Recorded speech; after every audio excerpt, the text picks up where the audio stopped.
और वहाँ से सिक्रीट होता है आपका फॉलिकुलर स्टिमुलेटिंग हार्मोन और ल्यूटिनाइजिंग हार्मोन। वो आपकी जो साइकिल होती है वो नॉर्मल आपकी 25 या 25 टू 30 डेज की होती है। अरे यार, मेरे तो पीरियड्स बहुत ही कम हो रहे हैं, मतलब मुझे ऐसा लग रहा है कि इस बार मेरे पीरियड्स हुए ही नहीं।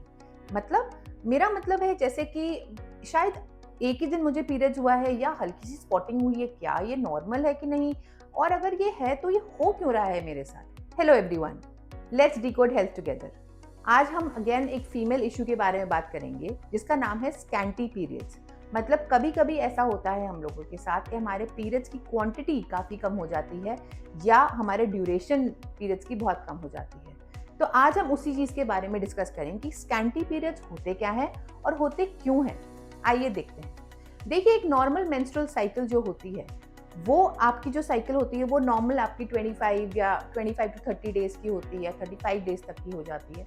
ये आपकी एक नॉर्मल मेंस्ट्रुअल साइकिल हो जाती है। लेकिन अगर आपकी मेंस्ट्रुअल साइकिल जो है, मान लीजिए इसी साइकिल में आपको पीरियड्स बहुत ही कम आ रहे हैं। नॉर्मली आपका क्या होता है, 2 to 8 डेज के आपको पीरियड्स आते हैं। जैसे मान लीजिए किन्हीं को आपको 2 दिन के लिए भी पीरियड्स आ रहे होते हैं, किसी को 3 दिन, किसी को 5 दिन, किसी को 7 डेज के लिए पीरियड्स आ रहे होते हैं। बट कई बार ऐसा होता है कि हमें पहले दिन, दूसरे दिन, तीसरे दिन भी पीरियड्स अगर होते हैं तो क्वांटिटी बहुत कम होती है। जैसे कि मान लीजिए कई बार ऐसा होता है कि जहाँ हम पूरे पीरियड साइकिल में 10 से 12 पैड्स हम यूज़ कर लें, लेकिन इस केस में हमारे साथ ये होता है कि शायद हमारा 1 या 2 पैड भी यूज़ ना हो, या हमें हल्की सी बस स्पॉटिंग हो जाए कि मतलब हमें लगे भी नहीं कि हमारे पीरियड्स हुए हैं। तो ये होते हैं आपके थोड़े से स्कैंटी पीरियड्स। अब हम पहले देखते हैं कि हमारी पीरियड्स की साइकिल होती क्या है और पीरियड्स होते कैसे हैं। देखिए, पीरियड्स में होता क्या है, हर महीने जो है हमारा यूट्रस एक एंडोमेट्रियम जो यूट्रस की लाइनिंग है उसको जो है शेड करता है। अब इसका पूरा फिजियोलॉजी समझते हैं। हमारी ब्रेन में एक पार्ट होता है हाइपोथैलेमस, जो कि रिलीज करता है गोनाडोट्रोपिन, जो एक पिट्यूटरी ग्लैंड को जाके स्टिमुलेट करता है और वहां से सिक्रीट होता है आपका फॉलिकुलर स्टिमुलेटिंग हार्मोन और ल्यूटिनाइजिंग हार्मोन। ये दोनों हार्मोन क्यों जरूरी हैं? देखिए, फॉलिकुलर स्टिमुलेटिंग हार्मोन इसलिए ज़रूरी है क्योंकि वो जाके हमारी ओवरीज को इंस्टिगेट करता है, उसमें फॉलिकल्स बनते हैं।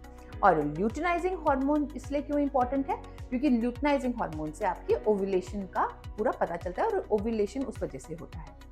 अब हमारी जब ओवरीज तैयार हो रही होती है तो ओवरीज हमारी रिलीज करती हैं हार्मोन्स ईस्ट्रोजन और प्रोजेस्टेरॉन, जो कि हमारे यूट्रस पे एक्ट करता है और एंडोमेट्रियम की लाइनिंग को बढ़ाता है। तो बेसिकली देखा जाए, हमारा यूट्रस प्रेगनेंसी के लिए हर महीने तैयारी करता है और जब प्रेगनेंसी नहीं होती है तो आपके पीरियड्स हो जाते हैं। दैट इज द शेडिंग हो जाती है आपकी एंडोमेट्रियम की। एंडोमेट्रियम क्या है? आपकी जो इनर लाइनिंग है यूट्रस की, उसको हम बोलते हैं एंडोमेट्रियम। अब हम ये देखते हैं कि एक्चुअली स्कैंटी पीरियड्स, मतलब आपके पीरियड्स अगर कम हो रहे हैं तो किस वजह से हो रहे हैं, क्या रीजन क्या है इस चीज का। देखिए, स्कैंटी पीरियड्स तब होते हैं जब आपकी एंडोमेट्रियम की जो लाइनिंग है वो कम बन रही है। तो इसके 2 रीजंस आपके निकल के आते हैं। नंबर 1 आता है कि हार्मोन्स में कोई इशू है, दूसरा ये कि एंडोमेट्रियम में ही शायद कोई प्रॉब्लम आ रही है। तो हार्मोनल इश्यूज में हम देखते हैं कि क्या हो सकता है। देखिए, जो हमारे साथ नॉर्मल होता है, स्कैंटी होता है, जिसमें हमारे स्कैंटी पीरियड्स आ सकते हैं, जो नॉर्मल है हार्मोन्स की वजह से ही। जब हमारे पीरियड्स शुरू होते हैं, दैट इज मिनार्ड की जब हमारी एज होती है, जब हमारे पीरियड्स स्टार्ट होते हैं, तब हो सकता है हमारे पीरियड्स स्कैंटी हो, ज़्यादा नहीं आ रहे हों। That is totally normal. दूसरा हो सकता है हमारा ब्रेस्ट फीडिंग के टाइम पे, दैट इज पोस्ट प्रेगनेंसी के बाद, मतलब हमारी डिलीवरी हो गई है ना, हम ब्रेस्ट फीडिंग करा रहे हैं, तब हमारे साथ ऐसा हो सकता है। और तीसरा हो सकता है हमारा मेनोपॉज के टाइम पे। तो this is a very normal thing कि अगर आपके पीरियड्स इस टाइम पे आपके कम आ रहे हो या आपके जेनेटिक्स में ही ऐसा हो कि आपके पीरियड्स कम ही हो। दूसरा रीजन आता है आपका पैथोलॉजिकल रीजन, मतलब कि पैथोलॉजिकल मतलब कोई ना कोई प्रॉब्लम है, पैथोलॉजी है आपकी बॉडी में जिसकी वजह से ऐसा हो रहा है, या कोई ना कोई प्रॉब्लम चल रही है उस वजह से। इसमें क्या क्या रीजन हो सकते हैं? Number 1, stress. अगर आप अंडर स्ट्रेस हैं तो हो सकता है आपके पीरियड्स उस वजह से भी कम बने। दूसरा हो सकता है आपका PCOS, that is polycystic ovarian syndrome. अगर आपकी ओवरीज में बहुत सारे सिस्ट बन रहे हैं, बहुत सारे पॉलीसिस्ट बन रहे हैं, तब आपके पीरियड्स स्कैंटी हो सकते हैं और हो सकता है आपको 3-4 महीने तक पीरियड्स भी ना हो, और कई बार हो सकता है महीने में 1 से 2 बार भी हो जाए, और लेकिन 1 दिन का ही हो, फिर आपके 15 दिन बाद फिर से आपको 1 बार हो जाए। तीसरा होता है अगर आपका हार्मोन प्रोलैक्टिन अगर बढ़ा हुआ हो। चौथा हो सकता है अगर आपको थायराइड के कोई इश्यूज हो रहे हैं और थायराइड फंक्शन अगर ढंग से काम नहीं कर रहा है, तब भी आपके पीरियड्स को वो नॉर्मल से कम कर देता है, स्कैंटी हो सकते हैं उस वजह से। तीसरा हो सकता है आप कोई मेडिसिन ऐसी ले रही हो जिससे आपके स्कैंटी पीरियड्स हो रहे हो, जैसे कि बर्थ कंट्रोल पिल्स हो गए अगर आप ले रहे हैं, या बर्थ कंट्रोल डिवाइसेस आपने लगा रखी हैं, या कोई हार्मोनल इंजेक्शंस चल रहे हैं, तो उससे भी आपके स्कैंटी पीरियड्स या कम पीरियड्स हो सकते हैं। तो ये तो हो गए हार्मोनल इश्यूज जो जिनके रीजन हमने अभी आपको बताए।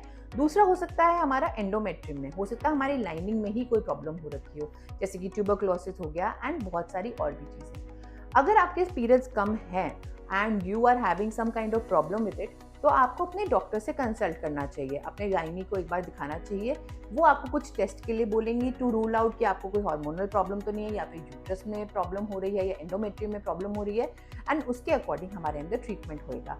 बट हमें अपने आप जो हम कर सकते हैं वो है कि हमें अपनी डाइट को नॉर्मल रखना है, जैसे कि हमें ग्रीन लीफी वेजिटेबल्स खाने हैं, फ्रूट्स खाने हैं, and we have to have a healthy diet. और दूसरा हमें एक्सरसाइज करनी है 150 मिनट्स इन अ वीक, जो हमें थोड़ी सी माइल्ड रिगरस एक्सरसाइज करनी है, और 30 टू 45 मिनट्स, या आप ये भी कर सकते हैं 35 टू 40 मिनट्स आप अपना वॉक कर सकते हैं। वॉक नॉर्मल वॉक नहीं होनी चाहिए, वॉक इतनी होनी चाहिए कि आपका हार्ट रेट थोड़ा इंक्रीज हो and you should be sweating for it. Hope you like the video, like and subscribe my channel.